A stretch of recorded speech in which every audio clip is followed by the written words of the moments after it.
Hello students. तो हम last video में हम इंट्रोड्यूस कर चुके हैं आपके पास सीक्वेंस एंड सीरीज़, और आपके पास उसमें मैंने आपको बताया कि सीक्वेंस और सीरीज़ में क्या अंतर है, और साथ में आपके पास जो पहला सीक्वेंस हमने पढ़ा समांतर श्रेणी, ठीक, और उसके पे आधारित प्रश्न हमने किया आपके पास एक्सरसाइज 9.2 में आपके पास, ठीक। तो आज से जो हम टॉपिक पढ़ रहे हैं आपके पास वो आपके पास है ज्योमेट्रिक प्रोग्रेशन यानी गुणोत्तर श्रेणी। आपके पास एक विशेष प्रकार का सीक्वेंस ही आपके पास ये भी है। जैसे आपके पास एपी में क्रमागत आने वाले पदों के बीच का अनुपात क्या होता है, आपके पास अंतर जो होता है वो समान होता है। वैसे ही गुणोत्तर श्रेणी में भी आपके पास क्या होता है, क्रमागत आने वाले पदों के मध्य का जो अनुपात होगा वहाँ पर अंतर समान होता है, यहाँ पर क्या है, अनुपात समान होता है। जैसे एग्जाम्पल के रूप में आपके पास मैंने मान लो एग्जाम्पल के रूप में एक सीक्वेंस दिया हुआ आपके पास, मान लो मैं इफ गिवन सीक्वेंस इज, दिया हुआ सीक्वेंस आपके पास है 2, 6, 18, 54 और ऐसे चलते हुए बस, ये आपके पास एक सीक्वेंस दिया है। तो जैसे इससे पहले आप है ना एपी में क्रमागत आने वाले पदों के बीच का अनुपात ज्ञात करते थे, वो अंतर ज्ञात करते इनके क्रमागत, मतलब दूसरे और पहले का अंतर, तीसरे और दूसरे का अंतर, ठीक।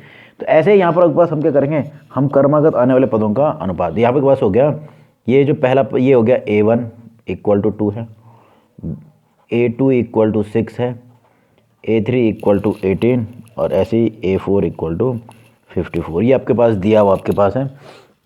यहाँ पर मतलब आपके पास A1 प्रथम पद, ये दूसरा पद, ये तीसरा पद, ये चौथा पद और ऐसे चलते आपके पास, ठीक। जब मैं क्रमागत आने वाले पदों के बीच का अनुपात निकाल मतलब A2/A1 ज्ञात करता हूँ, तो ये हो रहा है आपके पास 6/2, यानी कितना आ रहा है 3। इसी प्रकार A3 का अनुपात उससे पहले वाले पद के साथ, तो ये भी हो रहा है 18/6 मतलब 3। और इसी प्रकार से A4/A3 भी ज्ञात कर रहा हूँ, तो 54/18, ये भी कितना आ रहा है 3 ही प्राप्त हो रहा है।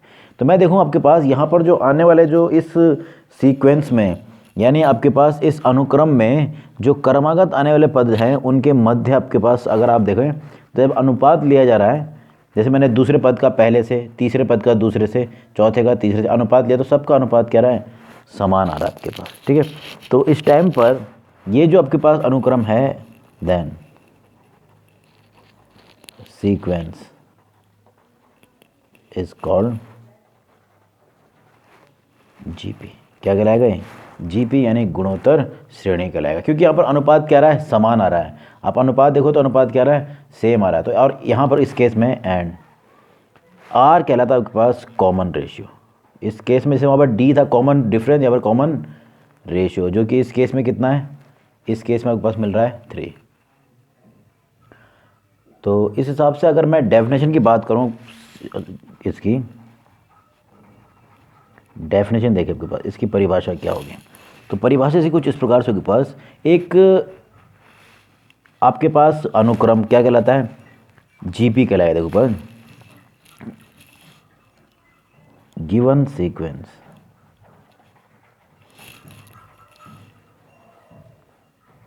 A1, A2, A3 ऐसे चलते हुए AN ... ठीक, इज जीपी या geometric progression.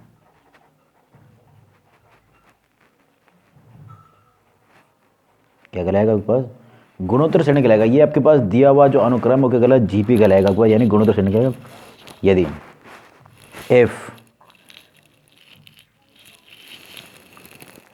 If every term is non zero, इसको नॉन जीरो होना आपके पास अनिवार्य है, प्रत्येक पद को नॉन जीरो, क्योंकि जब भी किसी का अनुपात आप लोगे ना जीरो के साथ, अगर वो नीचे जीरो आता है कोई पद, तो आपके पास क्या है, वो अपरिभाषित हो जाएगा। इसलिए आपके पास कहा है कि प्रत्येक पद अशून्य हो यानी नॉन जीरो हो, और साथ में कंडीशन है एंड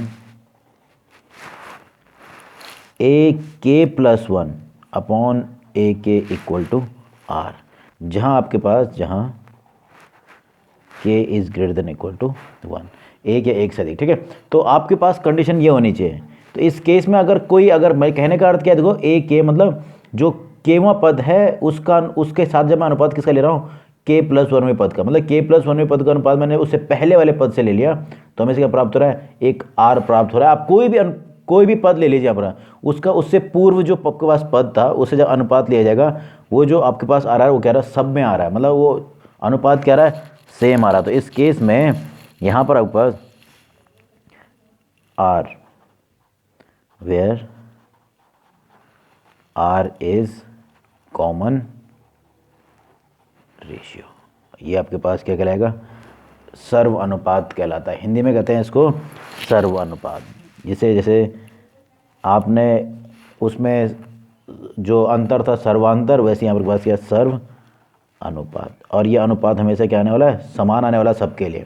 किसी भी पद में आप देखोगे उससे पूर्व पद का जब के साथ जब उसका अनुपात लेंगे तो हमेशा क्या मिलेगा, हमेशा सेम प्राप्त होने वाला आपके पास। ठीक है, तो ये आपके पास है इसकी डेफिनेशन। अगर कोई दिया हुआ सीक्वेंस इस प्रकार से है कि आपके पास उसका प्रत्येक पद क्या है, एक तो नॉन जीरो होना चाहिए, शून्य नहीं होना है, और उसके अतिरिक्त आपके पास उस कंडीशन में आपके पास क्या हो रहा है कि उसका जो क्रमागत आने वाले पदों के बीच का जो अनुपात है ना, जैसे k+1वें पद में का अनुपात जब मैंने kवें पद से लिया तो जो r प्राप्त हो रहा है, तो हमेशा आपके पास क्या होना चाहिए, एक अंतर जो है, जो अनुपात हो गया ना, जो समान आना चाहिए, और उस अनुपात को कहते हैं कॉमन रेशियो या सर्व अनुपात आपके पास। ठीक, तो हम अब पढ़ रहे हैं जीपी। तो जीपी में मैंने आपको बताया कि जीपी यानी आपके पास ऐसा अनुक्रम जिसके अंतर्गत आपके पास प्रत्येक पद अपने पूर्ववर्त पद से जब उसका अनुपात लिया जाएगा, यानी उससे पहले जो पूर्व पद था उसका जब अनुपात लेते हो क्या होता है, समान आता है आपके पास। ठीक है, तो इसको हम यानी पद मान लो कि if a is first term of GP, किसी जीपी के लिए a फर्स्ट टर्म है और r इज कॉमन रेशियो, और ये आपके पास क्या है, सर्व अनुपात। ठीक है, तो जैसे वहाँ पर सर्व अंतर था, यहाँ पर क्या है, सर्व अनुपात। तो मैंने कहा किसी जीपी के लिए अगर a प्रथम पद है तो और r क्या है, सर्व अनुपात, तो देन जीपी क्या होगी, देखो देन जीपी इज, तो जीपी उस टाइम होगी पहला पद a, दूसरा पद होगा a इंटू आर, फिर तीसरा पद होगा a इंटू आर स्क्वायर, फिर चौथा पद होगा a आर क्यूब। ऐसे चलते हुए आपके पास देखो आपके पास यहाँ पर पहला दूसरा है तो उसमें r की घात 1 आ रही, तीसरा पद है तो r की घात, मतलब इसी प्रकार से nवां पद होगा n-1, और इस प्रकार से चलता होगा। ये आपके पास क्या कहलाएगी, जीपी। तो जीपी का निरूपण जैसे आपने एपी के लिए निरूपित किया था a+d, a+2d, a+3d, वैसे ही आपके पास यहाँ पर जीपी हो जाएगी बस a into r, a into r square, a into r, ये पहला पद, दूसरा पद, तीसरा पद, चौथा पद और ये nवां पद। तो इसके आधार पर मैं आपके पास सीधे बता सकता हूँ। तो आपके पास देखो जनरल टर्म क्या होने वाला है, general term of a GP, जिसे हम कहते हैं व्यापक पद।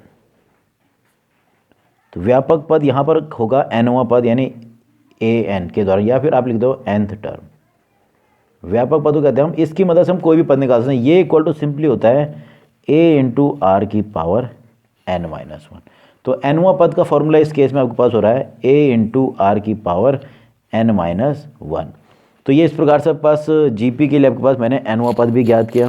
तो nवां पद सिंपल सा आपके पास है कि जैसे वहाँ पर था एपी के टाइम पे था a+n-1d, तो यहाँ पर हो रहा है a इंटू आर की पावर n-1। तो ये आपके पास है जीपी का इंट्रोडक्शन, जहाँ पर हमने जीपी में क्या पढ़ा, एक विशेष प्रकार का अनुक्रम जिसके अंतर्गत सभी अव्यय, जितने भी उसमें आने वाले अव्यय हैं वो क्या होने चाहिए, नॉन जीरो होने चाहिए, नॉन जीरो हो। क्योंकि नॉन जीरो होना इसलिए आपके पास, क्योंकि जब आप उस कभी शून्य अव्यय का जब मैं ना अनुपात लेंगे तो वो कहीं पर अगर रेशियो में अपॉन में आ जाए, मतलब हर के रूप में आता है, तो अपरिभाषित हो सकता है। ठीक है, तो ये आपके पास है जीपी का इंट्रोडक्शन। और जीपी को कैसे निरूपित करते हैं, A R square, A R cube, और इस प्रकार से ए आर की पावर n-1 उसका nवां पद कहलाएगा। ठीक, तो ये इस प्रकार से आपके पास n पद आपके पास मैंने बताया आपके पास। ठीक, तो जो उसका व्यापक पद आपके पास है ये इस प्रकार से मिल रहा है an equal to a dot r की पावर n-1। तो एग्जाम्पल के रूप में मैंने आपके पास मान लो आपको जीपी दे दी जाए, अगर आपके पास कोई श्रेणी दी है और आपको प्रूफ करना है कि वो जीपी है या नहीं, तो किस प्रकार से चेक करेंगे आपके पास, और उसका nवां पद और 20वां पद या कोई भी, मतलब जब nवां पद ज्ञात हो जाए तो आप इजीली क्या कर सकते हो, उसमें आपके पास एनवा पद मिल जाए तो कोई भी पद हम ज्ञात करते हैं। ठीक है, पास देखो सबसे पहले आपके पास है 5/2, ये एक अनुक्रम दिया हुआ है 5/4, 5/8। तो पहले तो मैं प्रूफ करूंगा कि ये जीपी है अथवा नहीं, और अगर ये जीपी है तो इसका एनवा पद क्या होगा, और उसके आधार पर हम दूसरे पद भी निकालें। ठीक है, तो देखो लोग पास यहाँ पर इस अनुक्रम का आपके पास देखो, ये आपके पास अनुक्रम दिया हुआ है, इज गिवन सीक्वेंस, ये एक सीक्वेंस दिया हुआ है। तो इसमें A1 है 5/2, A2 है 5/4, A3 है 5/8। तो सबसे पहले मैं इन क्रमागत आने वाले पदों का अनुपात निकालूंगा इस प्रकार से, A2/A1, जो पद आपने लिया है A2 उससे को आप अनुपात उससे पूर्व पद का, यानी 5/4/5/2। तो जब सिंप्लीफाई करें तो पास ये हो रहा है, देखो 2 तो आएगा ऊपर, तो ये हो जाएगा 1/2, तो ये अनुपात मिल गया। इसी प्रकार से मैंने A3/A2 किया, तो 5/8/5/4, तो ये भी आ रहा है 1/2। अब देखो यहाँ पर आप देखो कि A2/A1 का जो मान मिल रहा है वही क्या मिल रहा है, A3/A2 का मान भी मिल रहा है, जो कि कितना रहा है 1/2, और ये कहलाता है कॉमन रेशियो। तो मुझे क्या प्राप्त हुआ कि given sequence is a AP। So given sequence is a GP, ये जीपी हो गई, यानी गुणोत्तर श्रेणी। क्यों? क्योंकि जब मैंने अनुपात निकाला तो मैंने देखा कि अनुपात क्या आ रहा है, समान आ रहा है। मैंने दूसरे जो आपके पास पद था उसका पहले से अनुपात निकाला, तीसरे का दूसरे के साथ निकाला, इसी प्रकार से आगे भी करूँ तो इस प्रकार से बस ये इजीली मुझे प्राप्त हो रहा है कि इसका जो अनुपात आ रहा है वो समान आ रहा है, जो कि क्या आ रहा है 1/2, R=1/2 प्राप्त हुआ। ठीक, तो आपके पास क्या मिल गया कि ये जो दिया हुआ सीक्वेंस है वो क्या है, जीपी है। अब हमें क्या ज्ञात करना है, हमें ज्ञात करना है एनवा पद। देखिए किस प्रकार से ज्ञात करेंगे। तो मैंने आपके पास उस एग्जांपल में प्रूफ किया कि जीपी है आपके पास। ठीक है, तो जीपी हमको ये प्राप्त हो रही है। ठीक, तो सबसे पहले इसमें पहला पद क्या है, वेयर A=, यानी फर्स्ट टर्म इक्वल टू है 5/2, और अभी अभी आपने ज्ञात किया था R= कितना था 1/2। तो ये आपके पास है, तो इसका एनवा पद ज्ञात करना है। तो देखो देन nth टर्म, जिसको निरूपित करते हैं an के द्वारा, और ये कुछ और नहीं, A×r की पावर क्या होता है n-1। तो ये इस हिसाब से हो जाएगा, a तो मिल गया है 5/2 इंटू यहाँ पर है 1/2 की पावर n-1। तो ये आपके पास हो जाएगा 5/2 इंटू 1/2 की पावर n-1। तो ये कुछ इस प्रकार से प्राप्त हो रहा है। देखिए इस प्रकार से, ये जो n-1 था ये इसके साथ भी चल जाएगा। जब मैं सिंप्लीफाई करूँ तो ये है 2 की पावर 1 और ये है 2 की पावर n-1, तो ये हो जाएगा 5/2 की पावर n। तो ये इस प्रकार से आपके पास क्या हो गया, व्यापक पद प्राप्त हो रहा है an मुझे प्राप्त हुआ है 5/2 की पावर n, इस प्रकार से। ठीक, अगर मैं कहता इसके लिए आपको 10वां पद ज्ञात करना है, अगर कहा जाए कि 10th टर्म निकालिए यानी A10, तो ये हो जाएगा 5/2 की पावर 10, यानी 5/1024। तो ये इस प्रकार से आपके पास क्या मिल गया, आपके पास इसका जब व्यापक पद प्राप्त हो गया है तो इसकी मदद से हम कितना कोई भी पद निकालने के लिए कहा जाए तो हम इजीली ज्ञात कर सकते हैं। ठीक है, अगर ये n= आपके पास n की जगह क्या रख देना है 10 रख देना बस केवल। ठीक, तो ये इस प्रकार से पास है किसी जीपी के लिए r कैसे निकाला जाता है। पहले तो किसी अनुक्रम को जीपी कैसे सिद्ध किया जाएगा, उसका nवां पद कैसे ज्ञात करना है, और साथ में जब nवां पद ज्ञात हो जाए तो उसका कोई विशिष्ट कोई पद ज्ञात करना है तो हम उसको इजीली ज्ञात कर सकते हैं आपके पास। ठीक, अब एक टॉपिक आपने एपी में पढ़ा था कि एपी के n पदों का योग, यहाँ पर भी हम पढ़ेंगे जीपी के n पदों का योग। तो मान लो कि जीपी दी हुई है पास, if given GP is a AR AR² AR³ और S चलते हुए ये आपके पास जीपी दी हुई है। ठीक, इसके n पदों का योग निकालना है आपके पास। ठीक है, तो देखो then sum of n terms, इसको निरूपित करेंगे Sn के द्वारा, जैसे आपने वहाँ पर भी निरूपित किया। यानी मुझे Sn ज्ञात करना, मतलब मुझे क्या ज्ञात करना है, A + AR + AR² + AR³ और S चलते हुए nवां पद क्या रहा होगा, ARn-1। मुझे ये ज्ञात करना था। ठीक, तो ये है आपके पास, मुझे ये कैलकुलेट करना है। तो ये डिपेंड करता है कि आर का मान क्या प्राप्त होता है। देखो condition first, case first, if r equal to क्या हो जाए 1। अगर आर का मान 1 आता है तो सिंपल है, तो एस एन बराबर क्या हो जाएगा, सीधे सीधे ए प्लस ए प्लस ए प्लस ए और कहाँ तक एन टाइम्स। कितनी बार जोड़ना पड़ेगा मुझे, ए को एन पदों तक लिखना है तो एन टाइम्स। तो ये ए को जब जुड़ेंगे तो कितना हो जाएगा, उस टाइम पर हो जाएगा सम ए इंटू एन, या एन ए भी लिख सकते हैं आप, इसको ऐसे लिखो और या एन ए। तो आपके पास उस टाइम पर क्या होगा, प्रथम पद को n बार गुणा कर दिया जाएगा तो वर्ग मिल जाएगा, n पदों का योग प्राप्त हो जाएगा। ठीक, दूसरी स्थिति देखो, case second, if r does not equal to 1। अगर r का मान 1 के बराबर नहीं है तो मैंने क्या किया, सबसे पहले उसको निकालना है तो मैंने क्या किया, इस इक्वेशन फर्स्ट को r से गुणा कर दिया। इसमें r नहीं है ना इस पक्ष में, मैं चाहता हूँ ये वाला भी गुणा किया जाए, r से हो जाए और यहाँ r की पावर n बन जाए। ठीक, तो मैंने क्या किया कि इक्वेशन फर्स्ट को r से गुणा किया, multiply equation first by r both side, दोनों पक्षों में सेम नंबर से गुणा किया तो इक्वल टू में कोई प्रभाव नहीं पड़ेगा। तो ये हो जाएगा r times of s n, equal to जब गुणा होगा तो इससे भी गुणा होगा, इससे भी, इससे सबसे गुणा होगा ना, तो पहला पद हो जाएगा A R plus A R square plus A R cube, और ऐसे चलते हुए जो आर हुआ पद हो जाएगा ए आर की पावर एन माइनस 1 में प्लस 1 करेंगे तो कितना होगा, ए आर की पावर एन आपके पास। तो ये कुछ इस प्रकार से प्राप्त हो रहा है। ठीक है, तो ये मुझे मिला इक्वेशन थर्ड, मैंने पहले समीकरण को आर से गुणा किया। अब मैं क्या कर रहा हूँ, ये जो इक्वेशन सेकंड है उसको मैं सब्सट्रैक्ट कर रहा हूँ, subtract equation third from equation first. पहले इक्वेशन से माइनस करूंगा तो देखो क्या होगा, इसमें से इसको माइनस करेंगे तो ये हो जाएगा s n minus r times of s n equal to, जब इसको माइनस कर रहा हूँ देखो ए आर, ए से तो यहाँ कोई माइनस नहीं होगा, पर ए आर माइनस क्या हो जाएगा, ये ए आर दोनों कैंसिल, ए आर स्क्वायर से ए आर स्क्वायर भी कैंसिल, ए आर क्यूब से ए आर क्यूब भी कैंसिल, और ऐसे ही ए आर की पावर एन माइनस 1 से इससे पहले वाला क्या पद रहा होगा, ए आर एन की माइनस 1 की पद है ना, वो दोनों कैंसिल। तो आपके पास केवल क्या बच रहा है, एक तो ए बच रहा है और एक माइनस में बचेगा ए इंटू आर की पावर एन, कुछ इस प्रकार से बच रहा है। ठीक, तो इन दोनों में मुझे जो कैलकुलेट करना है वो है एस एन, वो मैंने उभयनिष्ठ ले लिया, मुझे प्राप्त हुआ 1 माइनस आर इक्वल टू ए उभयनिष्ठ, और यहाँ बच रहा आपके पास 1 माइनस आर की पावर एन, ये मुझे प्राप्त हुआ। ठीक, इसकी मदद से मैं इजीली क्या निकाल सकता हूँ, एस एन का मान निकाल सकता हूँ, देखते हैं क्या प्राप्त होता है। तो जो सिंप्लीफाई मैंने किया वो कुछ इस प्रकार से प्राप्त हो रहा है, s n into 1 minus r equal to ये। ठीक, तो इससे मुझे एस एन का मान यानी सम ऑफ एन टर्म्स का मान मिल रहा है 1 इंटू 1 माइनस आर की power n upon 1 minus r, ये प्राप्त हो रहा है।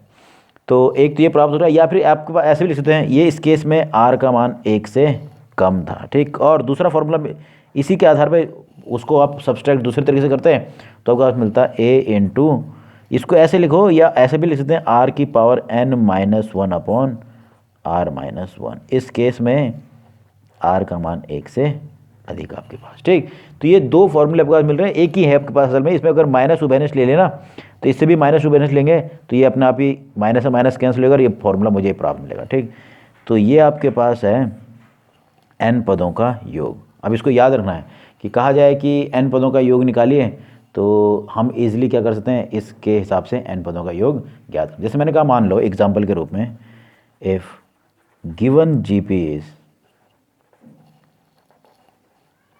5, 25, 125 और ऐसे चलते बस। ठीक है, और आपको कहा जाए ये आपके पास जीपी दी हुई है, आपको कहा जा रहा है कि फाइंड S10, 10 पदों का योग निकालना है। कितने पदों का योग निकालना है, 10 पदों का। ठीक है, तो सॉल्यूशन के रूप में पहले देखो आपके पास सबसे पहले फर्स्ट टर्म क्या है,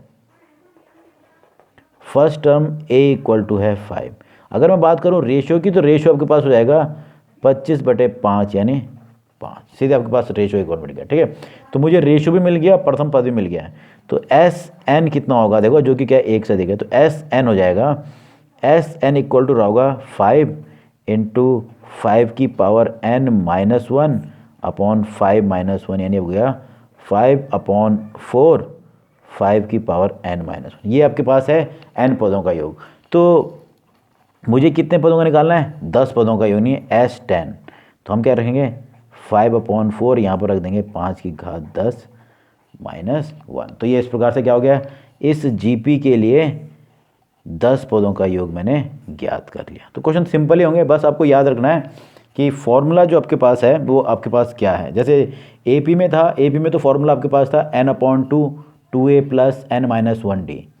यहाँ पर आपके पास क्या है कि अगर आपके पास n पदों का योग निकालना तो a × r की पावर n-1/r-1। तो ये आपके पास फॉर्मूला आपके पास है n पदों के योग के लिए आपके पास। ठीक, अब आपके पास क्वेश्चन आपके पास देखिए, ये जो जीपी दी हुई है इसके n पदों का योग निकालना आपके पास। ठीक है, क्या निकालना है? n पदों का योग। सबसे पहले देखिए पर, तो फर्स्ट टर्म निकालेंगे पर, तो फर्स्ट टर्म आपके पास है a = √7। इसी प्रकार जब कॉमन रेशियो निकालना है तो हम क्या करते हैं? r = a2/a1 मैंने ज्ञात कर लिया, दूसरे पद का अनुपात √21/7। तो जब अनुपात निकालेंगे तो पास हो रहा है 21/7 मतलब √3। तो वैसे भी आप अनुपात इन दोनों के बीच में निकालो तब भी वही आएगा। तो r का मान मिल रहा है कितना? √3। ये मुझे प्राप्त हो गया। ये आपके पास क्या है? इस प्रकार। ठीक है, तो फॉर्मूला क्या है आपके पास? देखो Sn = फॉर्मूला था a × r की पावर n-1/r-1। तो फॉर्मूला आपके पास ये था। इसमें जब मैं a का इसकी वैल्यू रखूँगा तो ये हो जाएगा, a हो गया √7 × √3 की पावर n-1 अपॉन ये हो जाएगा √3 - 1। तो ये कुछ इस प्रकार से आपके पास n पदों का जो योग आपके पास प्राप्त हो रहा है। इस केस में आपके पास क्या प्राप्त हुआ? आपके पास इजीली आपने ज्ञात कर लिया कि इसके n पदों का योग आपके पास कितना हो गया। ये इस प्रकार से ये मिल रहा है। तो आप इसको थोड़ा और सिंप्लीफाई करना चाहते हो, सिंप्लीफाई भी किया जा सकता है। तो इसको थोड़ा सिंप्लीफाई भी करते हैं, देखिए क्या मिलता है। ये हो गया √7 ऐसे। अब थोड़ा ध्यान देना, किसी का रूट होने का मतलब हो गया यानी 3 की पावर है 1/2। यह है रूट का मतलब n-1। मैं चाहता हूँ कि नीचे से जो है ना ये रूट हट जाए। तो मैंने क्या किया, ये जो डिनोमिनेटर में था √3 - 1 इसके कॉन्जुगेट से मल्टीप्लाई किया, +1 से ऊपर नीचे मल्टीप्लाई किया। तो देखो क्या होगा, तो ये तो हो जाएगा √7 × 3 की पावर, ये मल्टीप्लाई होगा, पावर है तो n/2 - 1 × √3 + 1 और अपॉन में देखिए जब ये a - b और a + b है तो ये हो जाएगा a² - b² मतलब √3 का स्क्वायर -1 का स्क्वायर। √3 का स्क्वायर मतलब 3 और -1 मतलब 2। तो आपके पास सॉल्यूशन मिल रहा है। देखिए ये हो जाएगा √7/2 और इधर √3 + 1 और इंटू 3 की पावर n/2 -1। तो ये है इस जीपी के लिए n पदों का योग। तो क्वेश्चन हमेशा आपके पास ऐसे ही आएंगे कि आपके पास इसका कोई व्यापक पद निकालिए या आपके पास n पदों का योग निकालिए या कोई पर्टिकुलर मेथड आपके कोई पर्टिकुलर यानी विशिष्ट आपके पास कोई पद निकालने के लिए आपके पास आएगा। ठीक, आपके पास देखिए एग्जाम्पल आपके पास, वैसे शायद ये एक्सरसाइज क्वेश्चन भी आपके पास है। यदि आपके पास 5th 8th और 11th टर्म जीपी का दिया हुआ है, ठीक है, 5th टर्म है p, 8th टर्म है q और 11th टर्म है s, तो आपको प्रूफ क्या करना है कि q² = ps। तो क्योंकि ये जीपी है तो मैंने मान लिया सॉल्यूशन के टाइम पर मैंने क्या देखा, let first term and common difference, इन दोनों चीज़ों की आवश्यकता पड़ती है। Difference of GPR A and R, ठीक है। तो डिफरेंस नहीं, आपको डिफरेंस नहीं, क्या होता है जीपी में रेशियो, कि आपके पास प्रथम पद और जो सर्व अनुपात हो गया मान लिया A और R। तो देखो कंडीशन के अनुसार देन आपको मालूम है व्यापक पद होता है a × r की पावर n-1। अगर इस हिसाब से अगर मैं कहूँ 5th टर्म यानी a5 इक्वल टू क्या होना चाहिए, ये हो जाएगा a × r की पावर 4 इक्वल टू क्या दे रखा है p, ये मुझे मिला हुआ है। इसी प्रकार 8th टर्म मतलब a इंटू आर की पावर 7 इक्वल टू मिला हुआ है q। तो ये व्यापक पद, क्योंकि मुझे मालूम है फॉर्मूला ये होता है, उसके आधार पर मैंने 5वां 8वां और 11वां पद निकाला, लास्ट 11वां। a 11th टर्म मतलब हो जाएगा a इंटू आर की पावर 10 इक्वल टू क्या है s। तो ये मुझे जो प्राप्त था वो मैंने निकाल लिया। ठीक, अब मैं क्या कर रहा हूँ, इन पदों का अनुपात निकाल रहा हूँ। देखो एक बार नाउ, अगर मैं कहूँ a5/a8 निकाल लिया जाए तो कितना प्राप्त होगा। देखो ये और आपके पास यानी a r की पावर 4/a r की पावर 7 इक्वल टू p/q। जब सिंप्लीफाई कर रहा हूँ तो मुझे प्राप्त हो रहा है ये से a cancel 1/r³ equal to p/q। ये मुझे प्राप्त हुआ। इसी प्रकार जब मैंने a8/a11 निकाला तो ये हो जाएगा a r की पावर 7/a r की पावर 10। ठीक, तो इसमें भी जब मैं निकाल रहा हूँ तो ये इक्वल टू था q/s। तो ये इक्वल टू क्या प्राप्त हो रहा है, देखिए इस केस में मुझे q/s के रूप में मिल रहा है 1/r³ इक्वल टू q/s। तो मैंने 1/r³ का मान यहाँ भी निकाला और 1/r³ का मान यहाँ भी निकाला है, क्योंकि दोनों ही 1/r³ का मान है, तो दोनों मान क्या होना चाहिए, समान। तो देखते हैं क्या प्राप्त होता है। देखिए तो हमारे पास प्राप्त है मैंने क्या ज्ञात किया, 1/r³ इक्वल टू ये। अब क्योंकि दोनों ही 1/r³ के मान है तो आपके पास p/q इक्वल टू क्या होना चाहिए, q/s। तो इसके आधार पर मुझे प्राप्त हो रहा है q² इक्वल टू p/s। तो ये इजीली हम क्या कर सकते हैं, प्रूफ कर सकते हैं। या आपके पास दूसरी विधि क्या होनी चाहिए कि, और आप ऐसे भी कर सकते हो, आपको प्रूफ क्या करना है, we have to proof that कि q² इक्वल टू ps। क्योंकि मैंने q² और ps का मान, q का मान निकाल रहा है ps। देखो तो मैं क्या कर रहा हूँ, जो इसका लेफ्ट हैंड साइड है उसको देखिए, पास ये था q²। अब q का मान आपने निकाला था तो q बराबर आपके पास आया था a इंटू आर की पावर 7 उसका स्क्वायर, यानी कितना हो जाएगा a² इंटू आर की पावर 14, यही होना चाहिए। ठीक है, तो ये पास मुझे LHS मिला। इसी प्रकार से RHS जब मैं निकाल रहा हूँ तो RHS था p इंटू एस। तो p की वैल्यू में आपके पास मिल रही थी a इंटू आर की पावर 4, क्योंकि ये पाँचवा पद था, इंटू a इंटू आर की पावर 7। तो सॉरी आपके पास s में आपके पास क्योंकि ये 11वां पद है, यहाँ कितना है 10, तो ये कुछ ऐसा मिल रहा था। तो जब मैं इसको सिंप्लीफाई कर रहा हूँ तो ये भी प्राप्त होगा a² इंटू ये पावर 4 होता है, ये पावर 10 है, तो दोनों जुड़ जाएंगे यानी r की पावर 14। तो मुझे क्या प्राप्त हो रहा है, दोनों बराबर प्राप्त हो रहे हैं, यानी PS इक्वल टू भी a² इंटू आर की पावर 14, और यही वैल्यू किसकी आ रही है, q²। तो आपके पास क्या प्राप्त हो रहा है, q² इक्वल टू PS। तो ये इस प्रकार से भी किया जा सकता है कि जो प्रूफ करना है उसका लेफ्ट हैंड साइड और राइट हैंड साइड दोनों निकाल लिया, दोनों मान क्या रहे हैं, समान आपके पास। ठीक, अब जो मैं आपको बता रहा हूँ वो आपके पास है गुणोत्तर माध्य। ठीक है, हमने समांतर माध्य पढ़ा था वहाँ पर आपके पास कि अगर आपके पास a b और c तीन संख्याएं आपके पास हैं, तो जो मध्य वाला जो आपके पास पद है, मैंने कहा a b c अगर आपके पास समांतर श्रेणी में है तो उस केस में आपके पास जो मध्य पद b होता है वो a और c का क्या कहलाता है, आपके पास समांतर माध्य कहलाता है आपके पास। ठीक, अब आप बात करते हैं गुणोत्तर माध्य की। कुछ उसी प्रकार से आपके पास देखो, मान लो if a b c are in GP, ये किस में है, GP में। ये तीन आपके पास पद जो हैं वो क्या है, GP में है। ठीक, तो इसका अर्थ है कि B/A इक्वल टू R और C/B इक्वल टू भी क्या होना चाहिए, R। आपने पढ़ा है कि अगर वो समांतर माध्य आपके पास गुणोत्तर माध्य में कोई तीन पद होते हैं लगी आपके पास, तो ये आपके पास क्या होने का अर्थ क्या है, इनके बीच का अनुपात क्या होगा, सेम। तो इसके आधार पर मैं ये भी कह सकता हूँ, यानी B/A इक्वल टू C/B, या simply B² equal to AC, और तो B आपके पास हो जाएगा √AC।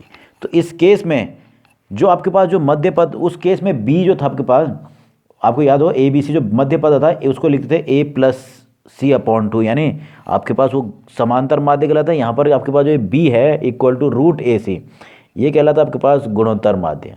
तो आपके पास देन बी इज जियोमेट्रिक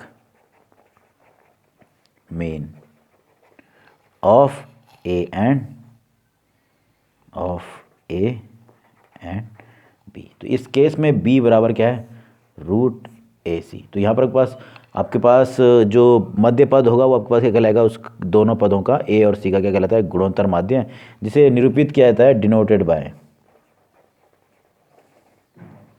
यानी अगर दो संख्याएं ए और सी का ज्योमेट्रिक मीन निकालना है तो ज्योमेट्रिक मीन जी बराबर होता है रूट ए सी। तो ये आपके पास आपने गुणोत्तर माध्य तो पढ़ा, समांतर माध्य तो पढ़ा था। यहाँ पर क्या हो जाएगा, जब गुणोत्तर माध्य की बात करें तो क्या होता है, ए और सी का गुणोत्तर माध्य हो जाएगा रूट ए सी आपके पास। ठीक, तो ये इस प्रकार से आपके पास है ज्योमेट्रिक मीन। ठीक, इसके आधार पर आप ना कहीं पर अगर कहते हैं कि ज्योमेट्रिक मीन निकालिए तो आप निकाल सकते हैं। ये ध्यान देना कि अगर ए बी सी तीन पद आपके पास है जो कि यह जीपी में है, तो जो मध्य पद होगा वो क्या कहलाएगा, इसके लिए, इन दोनों के लिए ज्योमेट्रिक मीन, जहाँ ज्योमेट्रिक मीन इक्वल टू क्या होगा, रूट ए बी आपके पास, ए सी आपके पास। ठीक है, तो इस प्रकार से आपके पास है आपके पास गुणोत्तर माध्य। तो हम आपके पास पढ़ चुके हैं गुणोत्तर माध्य भी और समांतर माध्य भी। ठीक, दोनों ही। अब इन दोनों के मध्य संबंध क्या होने वाला है मैं आपको बताता हूँ। देखो, मान लो कि दो संख्याएं आपके पास ए और बी आपके पास। ठीक है, if two real numbers are a and b, अगर ये दो क्या है, वास्तविक संख्याएं हैं ए और बी, तो इनके लिए आपने पढ़ा अर्थमेटिक मीन इक्वल टू आपके पास, या सिंपली आप उसको ए द्वारा भी करते हैं, ये होता है A plus B upon to. और साथ में मैं अभी बताया आपके पास ज्योमेट्रिक मीन जिसे जी द्वारा भी करते हैं, वो होता है रूट ए बी। अगर दो संख्याएं, उस केस में मैंने आपको ए मध्य पद के हिसाब से बी बराबर लिखाया था रूट ए सी वन। तो अगर ए दो संख्याएं आपके पास ए और बी है तो उनके लिए क्या होता है, गुणोत्तर माध्य रूट ए बी द्वारा निरूपित किया जाता है। ठीक है, तो अगर मैं कहूँ कि भाई ये आपके पास है ए और बी, आपके पास दो संख्याओं के लिए मैंने अर्थमेटिक मीन और ज्योमेट्रिक, आपके पास था अर्थमेटिक मीन, याद रखना आपके पास अर्थमेटिक मीन आपके पास। ठीक है, अर्थमेटिक मीन और ये क्या है, ज्योमेट्रिक मीन। अब मैं चाहता हूं इन दोनों के मध्य एक संबंध स्थापित किया जाए। तो मैंने उसके लिए क्या कहा, मैंने आपके पास कहा अगर मैं ए में जी को माइनस कर दिया तो आपके पास प्राप्त होगा A plus B upon two minus root A B. ये कुछ ऐसा प्राप्त हो रहा है। ठीक है, तो ये आपके पास प्राप्त हो, जब मैं इसको सिंप्लीफाई कर रहा हूँ तो ये हो रहा है A plus B minus two times of A B upon two, ऐसे लिख सकते हैं। अगर मैं ऊपर वाले को देखूँ तो मैं इसको थोड़ा चेंज कर लिखता हूँ, रूट ए का स्क्वायर प्लस रूट बी का स्क्वायर और माइनस टू टाइम्स